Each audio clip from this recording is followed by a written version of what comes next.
அனைவருக்கும் வணக்கம். இன்று தமிழக மக்கள் அனைவரும், ஒட்டுமொத்த தமிழக மக்களும் எங்களுடைய தலைவர் அண்ணன் விஜய் அவர்கள் முதலமைச்சராக வர வேண்டும் என்று வாக்களித்தார்கள். நாங்கள் முன்னரே தெரிவித்தது போல இது மிகப்பெரிய மாற்றத்திற்கான தேர்தல். கண்டிப்பாக தமிழகம் முழுவதும் ஒட்டுமொத்த மக்கள் ஒரு திருவிழா போல வாக்களித்தார்கள்.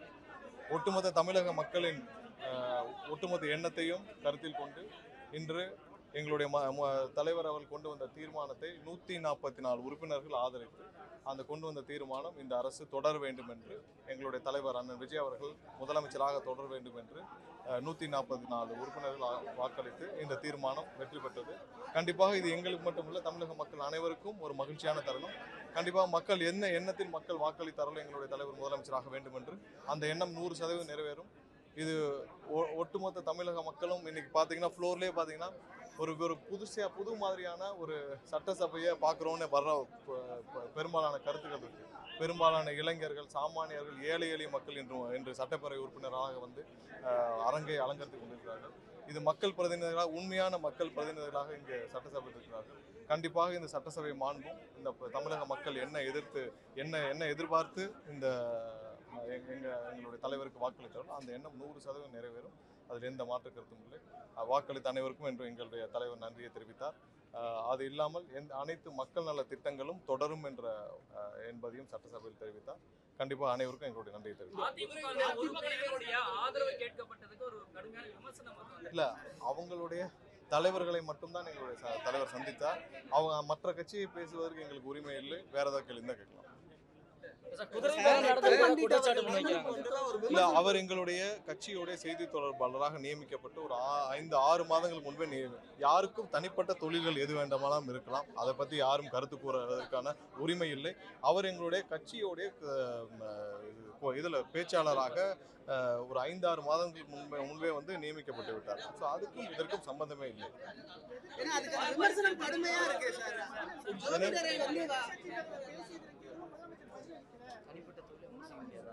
அதாவது மக்கள் நல திட்டங்கள் தொடர வேண்டும் என்று சொல்லியிருந்தார். அது என்னென்ன திட்டங்கள் பட்டது? கண்டிப்பாக எங்களுடைய தலைவர் முதலமைச்சர் அவர்கள் வந்து மக்கள் நல திட்டங்கள் கண்டிப்பாக தொடரும் என்பதை அங்கே தெரிவித்திருக்கிறார்.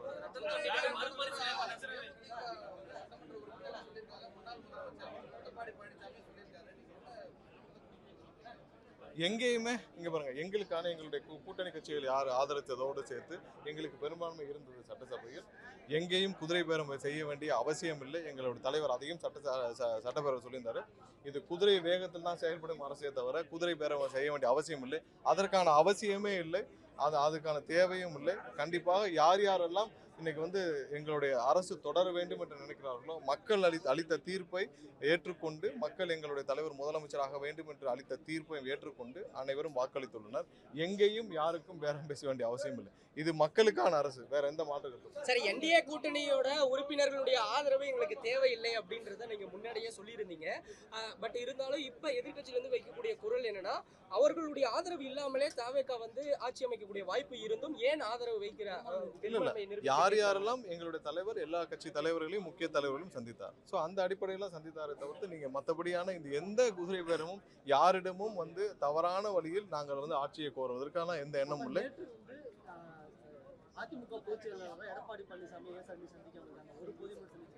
இல்ல யாரை சந்திக்க வேண்டும், யாரெல்லாம் எங்களுக்கு பேசியிருந்தோமோ அவங்களோட மட்டும் சந்திச்சாங்க.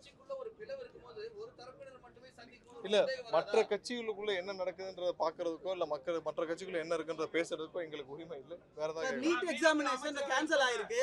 கவர்மெண்டோட ஸ்டாண்ட் என்ன சார்? இல்ல, நீட் எக்ஸாம்ல நடக்கிற குளறுபடிகள் 5-6 வருஷமா இருக்கு. கண்டிப்பாக ஒன்றிய அரசு இதுல வந்து பெரிய அளவுல எல்லா வருஷமும் குளறுபடி நடக்குது. லட்சக்கணக்கான மாணவர்கள் பெரிய அளவு பாதிக்கப்படுறாங்க. இந்த நீட்டே தேவையில்லைங்கிறதா எங்களுடைய ஸ்டாண்டு. எப்பயும் அதே ஸ்டாண்ட் தான். நீட்டே தேவையில்லைங்கிறதா. இது உச்சநீதிமன்ற ஆணையின் அடிப்படையில் நடந்து கொண்டிருக்கு. ஒரு சாதாரண நீட் எக்ஸாமை கூட ஒன்றிய அரசால சரியாக நடத்த முடியாது. கடுமையான கண்டனத்துக்குரியது. எத்தனையோ பெரிய தேர்தல்கள் லட்சக்கணக்கான பங்களிக்கிற தேர்தலாம் இருக்கு. ஒரு போற மாணவர்களுக்கு ஒரு சின்ன வளையல் கூட போட முடியல. பெண்கள், குழந்தைகள்லாம் அவ்வளவு கஷ்டப்படுறாங்க. அதையெல்லாம் பார்க்கிறவங்க ஒரு கொஸ்டின் பேப்பரை கொண்டு போய் இன்னைக்கு கரெக்டாக சேர்த்து அந்த கொஸ்டின் பேப்பர் லீக்கேஜ் எல்லாம் செய்ய முடியாத அளவுக்கு கூட ஒரு துப்பு இல்லாத இந்த அரசு வந்து, ஒன்றிய அரசு வந்து இதெல்லாம் எப்போ மாற்ற போறாங்கன்னு தெரியல. ஒவ்வொரு வருஷமும் ஆயிரக்கணக்கானோர் வந்து இந்த மாதிரி தவறான முறையில் உள்ள வர்றாங்கன்றது கேட்குறப்ப மிகவும் ஒரு வருந்தத்தக்க விஷயமா இருக்கு.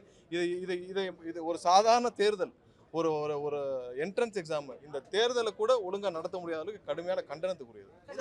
கேபினட் எக்ஸ்டென்ஷன் எப்ப சார் இருக்க போகுது? இல்ல அது எங்களுடைய முதலமைச்சர் அது எங்களுடைய முதலமைச்சர் தான் முடிவு செய்வார். எல்லாத்தையும் எங்களுடைய முதலமைச்சர் முடிவு செய்த பிறகு விரைவில் இருப்பார். நன்றி.